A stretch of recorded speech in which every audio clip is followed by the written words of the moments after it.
हाँ आज्ञा जो परमात्मा की भगवान जो कहते से परमात्मा भगवान ए पंचभूत भितर अच्छा ना पंचभूत बाहर अच्छा तुम गोटे माछ को जाकि पचार पोखरी से खेलुची पानी कोठी अच्छी से कौन कह कौन से पानी की खाऊ ता भितर अच्छी आ से पानी रे खेलुची ता बाहर अच्छी बुझल ना।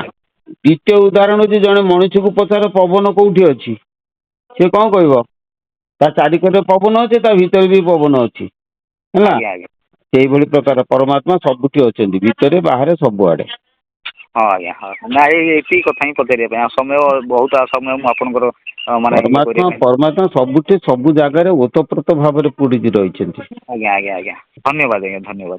निर्विकार करुँच माने जो निराकार ब्रह्म को जो उपासना करुँच से आउ ब्रह्म लीन हो जाऊँच आउ जन्म नहीं कि मृत नहीं।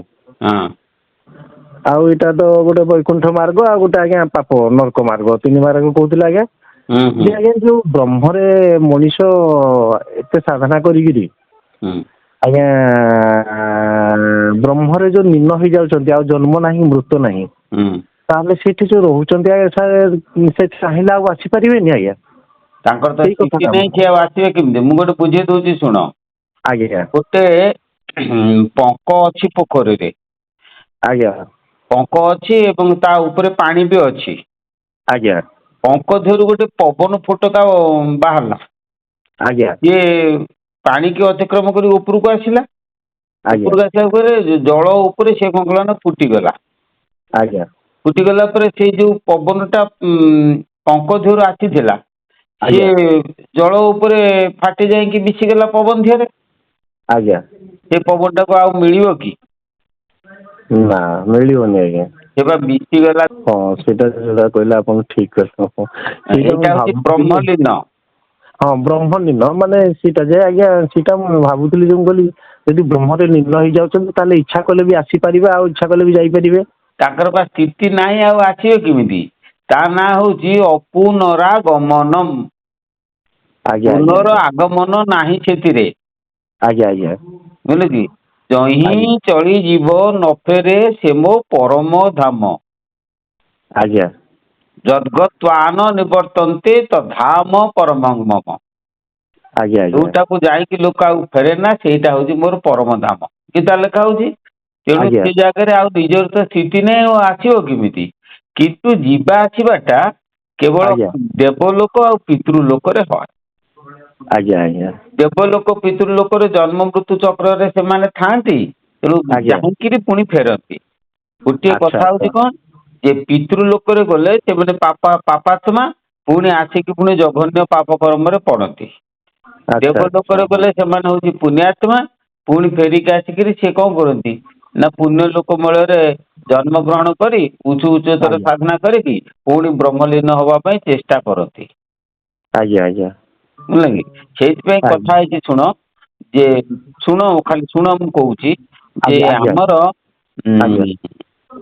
माने जो कथा हूँ जे जाइकी आउ फेरवा नहीं जीवा आउ फेरवा नहीं यहाँ जो जीवा आसवाटा जो देवलोक जो जीवा आसवाटा हुए ए बहुत जन्म बीती जाए केते जन्म बीती जाए जे कहि परिबो नहीं बहु पुनांग जन्म नामते ज्ञानवान मां प्रपद्यन्ते वासुदेव सर्वमिति समोहात्मा सुदुर्लभ बुझल ना आज्ञा तेणु केते जन्म जे बीती जीव आमर आमे कहि परिबा नहीं एमती जाउथुबा आसुथुबा आ मात्र जदि आमे सद्गुरु को धरिथिबा आज्ञा सद्गुरु को चरण आश्रय कले सद्गुरु एमती क्षमता अच्छी तमे जेते पाप बा जहा करिथा 3 जन्म रे तमर सेटा क्षय हो आज्ञा आज्ञा तेणु 3 जन्म भीतर क्षय कि तमे मुक्ति धाम को पड़ी जीव मुक्ति अर्थ तो छैया ब्रह्म रे लीन हवा अर्थ तो मुक्ति मुक्ति आज्ञा हाँ तेणु से मार्ग रे तमे जीवा आ कौन। अच्छा अच्छा ब्रह्मरे लीन होला परे मु जो कहूली आज्ञा ब्रह्मरे तो लीन हो किंतु जो जन्म मान आतजात कर जनी रे जात न आज्ञा इच्छा आसीपारे कि ना इच्छा जापर कि ना ना बुझी पारे पड़ी आसवे केमिति अपुनरागमन पुनरागमन नाही तांकर ପବନ ଆଜ୍ଞା ଦିଟା ଉଦାହରଣ ଦେଲି, ପବନଟା ପବନ ଦେହରେ ମିଶିଗଲା ପୁଣି ଆସିବ କେମିତି ସେଠୁ? ଯୋଉ ହଁ ଫୋଟକାଟା ଯାଇ ବାୟୁରେ ମିଶିଗଲା ପଙ୍କରୁ ବାହାରିକି, ସେଇ ଫୋଟକାଟା ପୁଣି ସେ ପଙ୍କୁକୁ ଆସିବ କେମିତି?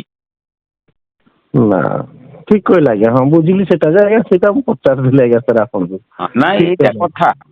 ତେଣୁ ହଁ ସେଇ ଅପୁନରାଗମନ ବା ବ୍ରହ୍ମ ମାର୍ଗରେ ଯାଇକି ବ୍ରହ୍ମଲୀନ ହବାଟା ଏତେ ଆଜ୍ଞା ସହଜ ନୁହେଁ। ଗୁରୁଙ୍କ ଆଶୀର୍ବାଦ ହେଲେ ତମେ ଯାଇକି ଲୀନ ହେଇପାରିବ।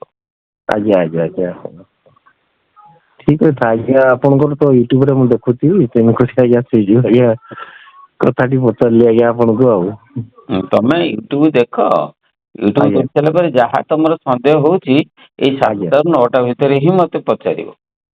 7ଟାରୁ 9ଟା ଭିତରେ ନାଇଁ ଆଜ୍ଞା? ଆଚ୍ଛା ଆଚ୍ଛା। ମୁଁ ତ 7ଟା 9ଟା ଭିତରେ ସମୟ ଦେଇଛି ସବୁ ଲୋକଙ୍କୁ, ଆଉ ଅନ୍ୟବେଳେ ଦିନ ମାନେ ମୁଁ ବ୍ୟସ୍ତ ରହୁଛି। ଏ 7ଟା 9ଟା କହିଲେ ମୁଁ ସେଇଥିରେ ତମକୁ ଉତ୍ତର ଦେଇପାରିବି। ଆଜ୍ଞା ଆଜ୍ଞା ଆଜ୍ଞା ଆଜ୍ଞା। ତେଣୁ ଆଜ୍ଞା ଠିକ କଥା ଆଜ୍ଞା ଯୋଉଟା କହିଲେ ଆପଣ।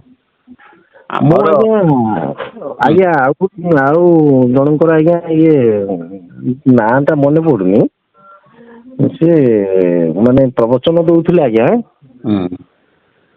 ଯେ ଭାରିରୁ 84 ଫେଡିଦେବ ଯେବେ ଅଲେଖ ବ୍ରହ୍ମର ଭେଟ ପାଇବ ତେବେ।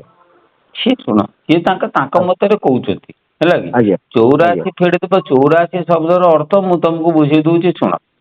ଆଜ୍ଞା 84 କହିଲେ ଆମ ଦେହଟା ହଉଛି ପ୍ରତ୍ୟେକ ଲୋକର ତା ଆଜ୍ଞା ନିଜ ହାତରେ ତା ଶରୀରଟା ହଉଛି 84 ଅଙ୍କ। ଆଜ୍ଞା ଆମ କଥା ଅଛି ଯେଝା ହାତରେ ଯେଝା 14 ପା। 14 ପା, ହଁ ଆଜ୍ଞା ହାତକ 4 ଆଜ୍ଞା ପା। ଗୋଟେ ଆଜ୍ଞା ମଣିଷ ନିଜ ହାତରେ ହଉଛି 3.5 ହାତ, 3 ହାତ ଚାଖେଣ୍ଡେ। ସାଢେ ଆଜ୍ଞା ତିନି ହାତ ହେଲେ ହାତକ 4 ପା ନା, 3.5 ଆଜ୍ଞା ହାତକ ହେଲା 14 ପା। ଆଜ୍ଞା ବୁଝିଲ କି, 14 ପା ହାତକ ପୁଣି ହଉଛି 24 ଆଙ୍ଗୁଳି। ଆଜ୍ଞା 24 ଆଙ୍ଗୁଳି 3 ହାତକ ହେଲା କେତେ? 72 ଆଙ୍ଗୁଳି। 72 ଆଙ୍ଗୁଳି ଆଜ୍ଞା। ଆଉ ଚାଖଣ୍ଡ ହେଲା 12 ଆଙ୍ଗୁଳି, 72 ବାର କେତେ ହେଇଗଲା? ହଁ ଆଜ୍ଞା 84 84 ହେଇଗଲା। ଆଙ୍ଗୁଳି। ତେଣୁ ହଁ ଆଜ୍ଞା ପ୍ରତ୍ୟେକ ଲୋକ ନିଜ ହାତରେ ନିଜେ ହଉଛି 84 ଅଙ୍ଗୁଳ ଆଜ୍ଞା ବ୍ୟବଧାନ ନିଜ ହାତରେ। ଆଜ୍ଞା ଆଜ୍ଞା ଆ ସିଏ ଯୋଉ କହିଲେ 84 ଫେଡି ଦେଲେ, ଆଜ୍ଞା ଅର୍ଥାତ୍ ତମେ 84 ଅଙ୍ଗୁଳ ଉର୍ଦ୍ଧ୍ୱକୁ ଯଦି ଯିବ, ଆଜ୍ଞା 84 ଅଙ୍ଗୁଳ ପାଦରୁ ଯଦି ତମେ ଦୁଗୁଦୁଗି ପର୍ଯ୍ୟନ୍ତ ଆମର 84 ଅଙ୍ଗୁଳ ହେଲା। ଆଉ ତା ଆଜ୍ଞା ତଦୁର୍ଦ୍ଧ୍ୱ ମାନେ ଦୁକୁ ଉପରକୁ ତମେ ଯଦି ଯାଇପାରିବ। ଆଜ୍ଞା ଆଜ୍ଞା ତାଙ୍କ କହିବାର ଅର୍ଥଟା ଏଇଆ ହେଇଥାଇପାରେ ମୁଁ ଆଜ୍ଞା ଭାବୁଛି। ଆଜ୍ଞା ତେଣୁ ହଁ ହଁ ଗୋଟେ କଥା ଆଜ୍ଞା ହଉଛି ଗୋଟିଏ ଶବ୍ଦରେ ଏକାଧିକ ଅର୍ଥ ହେଇପାରେ। ତେଣୁ କୋଉ ହଁ ମୁନି ନାଇଁ ସେ କୋଉ କହୁଥିଲେ ଆଜ୍ଞା ମୁନି କୋଉ ମୁନି କୋଉ ହିସାବରେ କହୁଛି, ଆଜ୍ଞା ତାକୁ ସେଇ ହିସାବରେ ହିଁ ଆମକୁ ବୁଝିବା ପାଇଁ ପଡିବ। ହଁ ନାଇଁ ସେ ଯୋଉଟା କହୁଥିଲେ ଆଜ୍ଞା ଯେ ପାଦରୁ ଆଜ୍ଞା ଆମେ ଯୋଉ ଟିପା ତାଳୁରେ ନାଉଛନ୍ତି, ଟିପା ଯୋଉ ପର୍ଯ୍ୟନ୍ତ ଲଗଉଛନ୍ତି ଟିପା ନୁହେଁ ଦୁକୁ ପର୍ଯ୍ୟନ୍ତ। ସିଏ କହୁଥିଲେ ଏଇ ଟିପା ପର୍ଯ୍ୟନ୍ତ 84 ଅଙ୍ଗୁଳ, ଉପରକୁ ରହିଲା 4 ଆଜ୍ଞା। ଆଚ୍ଛା ତମେ କହିଲ ଦେଖିବା, ଯୋଉ ଭ୍ରୁ ମଧ୍ୟ କେନ୍ଦ୍ର ହେଲା ତା ଟିପା। ଆଜ୍ଞା ସେଉଠୁ ଦୁକୁ 4 ଆଙ୍ଗୁଳି ବାଟ ନା। ହଁ ସେଇଟା କହୁଥିଲେ, ମାନେ ମୁଁ ଶୁଣୁଥିଲି ସେଇ ପ୍ରବଚନରେ ନାଇଁ ଆମର ମୋବାଇଲରେ। ପୁରୁଷ ଶୁଣ ପୁରୁଷ ସୂକ୍ତରେ ଲେଖା ହେଇଛି, ତାପରେ ଆଜ୍ଞା ତ୍ରିକୁଟରୁ ଦୁକୁ ହଉଛି 10 ଆଙ୍ଗୁଳ ବ୍ୟବଧାନ। ଆଜ୍ଞା ଆଜ୍ଞା ଅତ୍ର ତିଷ୍ଠ ଦଶାଙ୍ଗୁଳମ୍। ସେ ଆଜ୍ଞା ଦଶାଙ୍ଗୁଳ ବ୍ୟବଧାନରେ ପୁରୁଷ ବାସ କରୁଥିବାରୁ ଆଜ୍ଞା କଣ ନା ଆଜ୍ଞା ଅଙ୍ଗୁଷ୍ଠ ମାତ୍ର ପୁରୁଷ 10 ଆଙ୍ଗୁଳ ବ୍ୟବଧାନ ଭୂମି ଭିତରେ ସିଏ କଣ କରିବ ନା ଆବୃତ ହେଇକି ରହିଛନ୍ତି। ଆଜ୍ଞା ଆଜ୍ଞା ଏଟା ଶାସ୍ତ୍ର କହୁଛି। ଆଉ 4 ଶାସ୍ତ୍ର ଆଙ୍ଗୁଳ କହୁଛନ୍ତି। କେମିତି ସେତିକି ହେଲା? ହଁ ସେଇଟା ତ ମୁଁ ବି ଭାବୁଛି ଆଜ୍ଞା। ନାଇଁ ଶୁଣ, ଆଜ୍ଞା ଦୁକୁରୁ ଉର୍ଦ୍ଧ୍ୱକୁ ହେଲା 4 ଆଙ୍ଗୁଳି। ଆଜ୍ଞା ଆଜ୍ଞା ଯୋଉଟା କି ଶୂନ୍ୟରେ ରହିଲେ। ଆଜ୍ଞା ଆଜ୍ଞା ତେଣୁ ତମର 84 ଆଙ୍ଗୁଳ ହେଲା ପାଦରୁ ଦୁକୁ ପର୍ଯ୍ୟନ୍ତ। ଆଚ୍ଛା ଗୋଟେ କଥା କର, ଆଜ୍ଞା ତମର ଯୋଉ ହାତ 2 ହାତଟାକୁ ମେଲେଇକିରି ତମେ ଆଜ୍ଞା ଗୋଟେ କାନ୍ଥରେ ତଳୁ ଉପରକୁ ଲଗେଇକି ଗୋଟେ ଗାର ଦିଅ। ଆଜ୍ଞା ଗାର ଦେଲା ପରେ ତମେ ଛିଡା ହୁଅ, ଦେଖ ତମ ଦୁକୁଟା ସେଇ ଜାଗା ଉପରେ ଯାଇକି ରହିବ। ତାହେଲେ ହଁ କେତେ ଏଟା 3 ହାତ ଚାଖେଣ୍ଡେ। ତେଣୁ ଆମେ ହଁ 3 ହାତ ଚାଖେଣ୍ଡେ କହିଲେ ପାଦରୁ ଦୁକୁ ପର୍ଯ୍ୟନ୍ତ। ଆଜ୍ଞା ପାଦରୁ ତ୍ରିକୁଟ ନୁହଁ। ସିଏ ଆଜ୍ଞା ଯେତେବେଳେ ଆଜ୍ଞା କହିଲେ ତାଙ୍କର କୋଉ ହିସାବରେ କହିଲେ ଆମେ କହିପାରିବୁ। ହଁ ସିଏ ଠିକ ତାଙ୍କର କଥା କଣ ଆଜ୍ଞା ଶୁଣ, ସିଏ ତାଙ୍କର କଣ ଗଣନା କରିଛନ୍ତି ସେଟା ସିଏ ଆଜ୍ଞା ଜାଣିଛନ୍ତି। ତମେ ତାଙ୍କୁ ହିଁ କେବଳ କୋଶ୍ଚନ ପଚାରିକି ବୁଝିପାରିବ। ଆଜ୍ଞା କିନ୍ତୁ ଆଜ୍ଞା ମୁଁ ହଁ ତମକୁ ପ୍ରମାଣ କରିକି ଦେଖେଇଦେବି ଯେ ଗୋଟେ ଆଜ୍ଞା। କଥା ହଉଛି ଯେ ତମ ହାତର 3.5 ହାତେ ବ୍ୟବଧାନ କରିକି କାନ୍ଥରେ ଚିହ୍ନ ଦେଇକି ଛିଡା ହୁଅ, ଦେଖ ତମ ଠିକ ପାଦରୁ ଦୁଗୁଦୁଗି ପର୍ଯ୍ୟନ୍ତ 3 ହାତେ ଜାକେଟ। ହଁ ଠିକ କଥା କହିଲେ ଆପଣ ଆଜ୍ଞା। ଆଉ ପାଦରୁ ଦୁକୁଦୁକି ଯଦି 3 ହାତେ ଚାଖେଣ୍ଡେ ହେଲା, ଠିକୁଟା ଆଜ୍ଞା। ତା ଠାରୁ 10 ଆଙ୍ଗୁଳି କମ।